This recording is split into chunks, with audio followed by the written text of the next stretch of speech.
Hello students, in today's class we are going to learn 7th standard geography lesson number 10, that is human settlements. So in this video we are going to see question answer of this chapter. So let's start.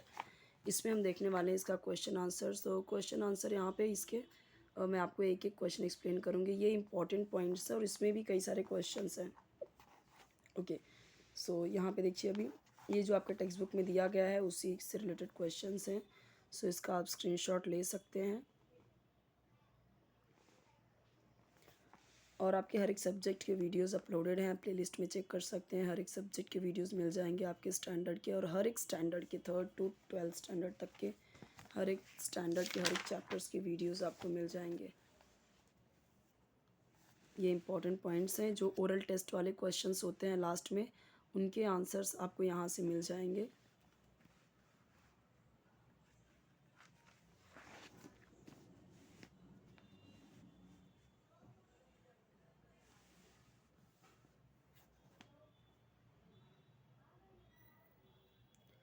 Life in dash, तो यहाँ पे इन तीनों का answer यहाँ पे options है और यहाँ पे आंसर है.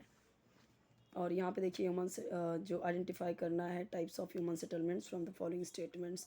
Their money and time is saved by living in the farms, तो क्या आएगा स्कैटर्ड. तो ये जो क्वेश्चन है उसके आंसर्स यहाँ पे हैं. वन सेंटेंस में आंसर करना है. तो देखिए which settlements are called rural settlements. The settlements were where the original occupations of the majority of people are based on natural resources called rural settlements. Rural settlements क्या हैं? जहाँ पे original occupations होते हैं, ज़्यादातर लोग वहाँ पे जो नेचुरल रिसोर्सेज हैं उस पर वो वर्क करते हैं, उस पर ऑक्यूपेशन करते हैं, वो रूरल सेटलमेंट होता है. In which type of occupation are majority of people of rural settlements involve. So the majority of people of rural settlements are involve in primary occupations. तो प्राइमरी ऑक्यूपेशंस होता है. In which type of occupation are majority of people of urban settlements involve. The majority of people of urban settlements are involve in secondary and tertiary occupations. Okay, तो majority of people यहाँ पे है जो urban settlements का, ये involve होते हैं secondary और टर्शरी ऑक्यूपेशंस में.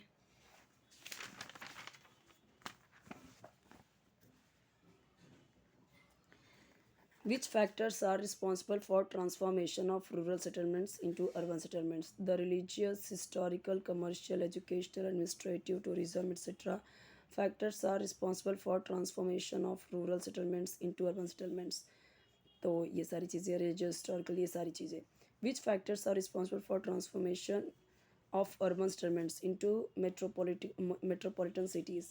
A large scale increase in population and the necessary amenities are the factors responsible for transformation of urban settlements into metropolitan cities. यानी लार्ज स्केल इंक्रीज, जो population बढ़ती जा रही है तो उनकी जो नेसेसरी अमेनिटीज़ हैं, तो ये सारे फैक्टर्स रिस्पॉन्सिबल हैं जो अर्बन सेटलमेंट्स इतने ज़्यादा बन रही, मेट्रोपॉलिटन सिटीज़ जो बन रही हैं, क्योंकि बढ़ती जनसंख्या की वजह से और उनकी जो ज़रूरत की चीज़ें हैं उनकी वजह से इतना ज़्यादा मेट्रोपॉलिटन सिटीज़ बन रही हैं. At which places are the scattered settlements found. तो जो किन जगहों पे स्कैटर्ड प्लेसमेंट मिलते हैं, तो देखिए यहाँ पे दिया गया है the areas of high relief, dense forest, grassland, hot deserts and extensive agricultural lands. तो इन जगहों पे स्कैटर्ड सेटलमेंट मिलते हैं. मतलब घनी आबादी नहीं मिलती, जहाँ पे बहुत ज़्यादा जंगल है, जहाँ पे बहुत हाई मतलब जैसे बहुत ऊंचे पहाड़ों पे, या फिर जो ग्रास लैंड है जहाँ पूरा घास के मैदान है, या फिर जहाँ हॉट डेजर्ट है, बहुत ज़्यादा लोग वहाँ पे नहीं मिलेंगे आपको. At which places are the linear settlements found. तो कहाँ पे एकदम लीनियर है, तो देखिए the linear settlements are found along roads, railways, rivers, sea, coast and in foothill region. ऐसे लीनियर में मतलब उनके घर होते हैं. Which factors lead to transformation rural as well as urban urban settlements. तो देखिए क्या क्या कौन से फैक्टर्स हैं जो रूरल से वेल अर्बन सेटलमेंट्स में ट्रांसफॉर्म करते हैं. तो देखिए फर्स्ट थिंग तो modernisation, science and technology leads to transformation in rural as well as urban settlements.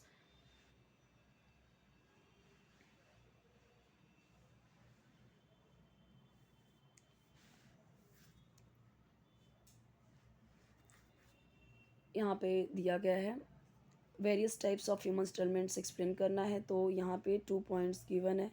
On the basis of the progress की बेसिस पे the human settlements are classified into hamlets and rural settlement, urban settlement, etc.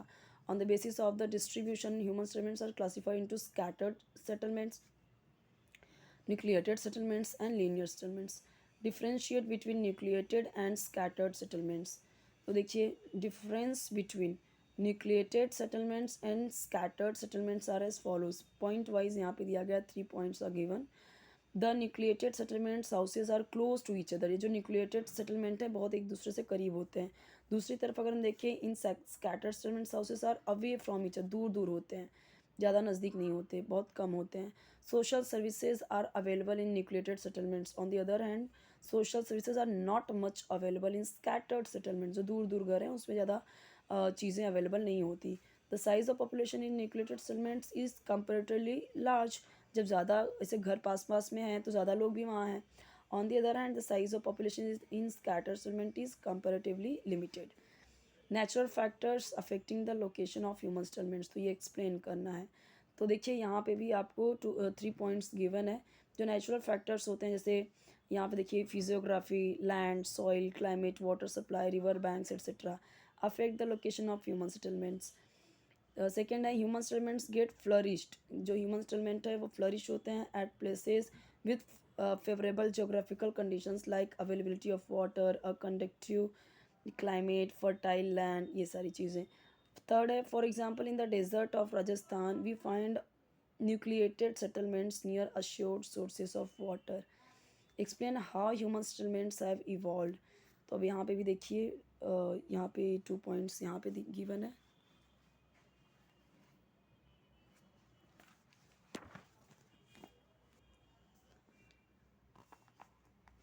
Next question है यहाँ पे, जो वो question था उसका remaining answer ये 2 लाइन्स और है। Differentiate between a Hamlet and a village.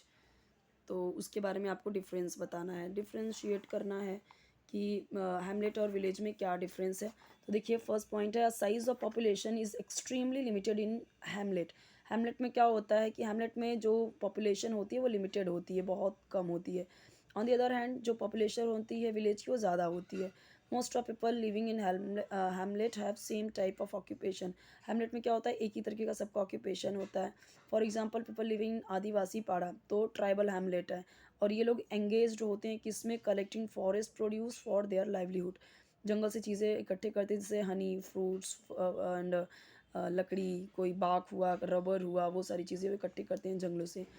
और गांव के लोग क्या होते हैं डिफरेंट टाइप्स ऑफ ऑक्यूपेशन होता है, farming, fishing, animal rearing, carpentry, अलग अलग काम उनके होते हैं। तो जो हैमलेट होता है वो कंपेरेटिवली स्कैटर्ड सेटलमेंट होता है, जबकि ये जो विलेज होता है कंपेरेटिवली ये न्यूक्लिएटेड सेटलमेंट होता है, पास पास में घर होते हैं। ओके, आई होप कि आपको समझा हो। बहुत डिटेल में एक्सप्लेन नहीं कर रही हूँ बट आपको जो भी चीज़ें हैं बता दे रही हूँ। Process of transformation of rural settlement into urban settlement. First point is people engaged in farming, fishing, mining etcetera from rural settlement. Rural settlement में ये सारी चीज़ों में लोग काम में रहते हैं। With the passage of time passage of the time other associated occupations also develop in these rural settlements। तो धीरे धीरे क्या होता है कि ये जो ऑक्यूपेशंस है वो धीरे धीरे रूरल सेटलमेंट्स में ये टाइम के साथ साथ में और भी चीज़ें डेवलप होती हैं। तो ये सारी चीज़ें हैं। देखिए अब हाउस जो होते हैं अलग अलग फैसिलिटीज़, मतलब यहाँ पे जैसे पॉपुलेशन बढ़ता होता है जाता है वैसे ही इनका जो घर है वो भी डेवलप हो जाता है ग्रेजुअली। धीरे धीरे importance of secondary and tertiary sector increases and the importance of primary occupation decreases. जो सेकेंडरी और टर्शरी है वो उसका उस काम का इंपॉर्टेंस बढ़ जाता है और प्राइमरी ऑक्यूपेशन का कम हो जाता है। इस तरीके से rural settlements get transformed into urban settlements. अब यहाँ पे देखिए स्कैटर्ड सेटलमेंट्स का करेक्टरिस्टिक्स बताना है। यहाँ पे लीनियर सेटलमेंट्स का करेक्टरिस्टिक्स बताना है कि कैसा होता है। अभी हमने देखा ना स्कैटर्ड सेटलमेंट, स्कैटर्ड का मतलब बिखरा हुआ, दूर दूर, तो वही है उसकी चीज़ें यहाँ पे हैं कि ये सारी चीज़ें हैं, आप पढ़ोगे तो आपको समझेगा। और यहाँ पे क्या है लीनियर सेटलमेंट, तो ये कैसा होता है, तो हाउसेस कैसे होते हैं सिंगल लाइन में होते हैं। अभी जैसे ये क्या है हमारा रेलवे ट्रैक है, तो इसके लीनियर में होगा, एक लाइन में होगा, इधर घर होगा इधर घर होगा, तो ये लीनियर होगा। अब जैसे ये नदी हुई तो नदी के इस किनारे घर होंगे, नदी के इस किनारे घर होंगे, ये भी लीनियर में होगा, एक पैरेलल होते हैं एक दूसरे से। ठीक है, इस तरीके से इस साइड घर होंगे इस साइड घर होंगे।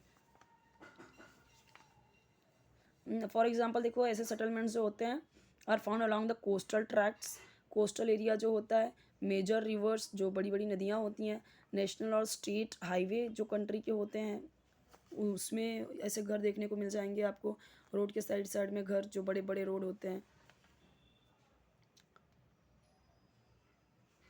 ह्यूमन सेटलमेंट्स का जो लोकेशन होता है वो कैसे इन्फ्लुएंस, क्या क्या फैक्टर्स इन्फ्लुएंस करते हैं लोकेशन ऑफ ह्यूमन सेटलमेंट। तो देखिए दिए गए हैं पॉइंट वाइज, यहाँ पे हैं 4 पॉइंट्स हैं।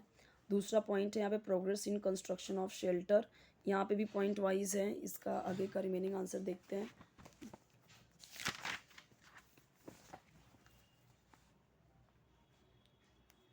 ऊपर के 2 लाइन्स उसके आंसर हैं, ये वाले और इधर के ये 2 और भी।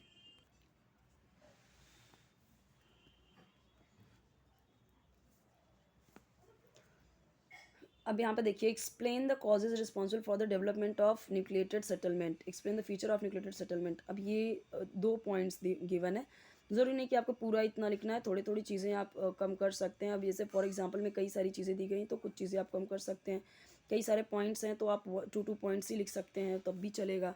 अब यहाँ पे जैसे 5 पॉइंट्स गिवन है तो आप 3 पॉइंट्स भी लिखेंगे तो भी चलेगा। ये चीज़ें आप ऐसे कम कर सकते हैं, जो इंपॉर्टेंट पॉइंट्स है उतना ही रखिए।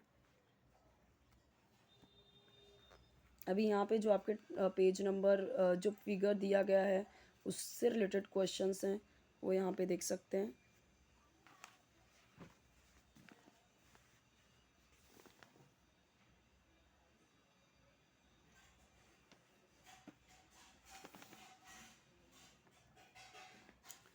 अब यहाँ पे देखिए इंडेक्स में दिया गया है कि ये जो है साइन ये रिवर का है, ये मेन रोड का साइन है, ये रेलवे ट्रैक का है, ये काउंटर है, ये सेटलमेंट है, और उससे रिलेटेड जो क्वेश्चंस हैं वो यहाँ पे गिवन है।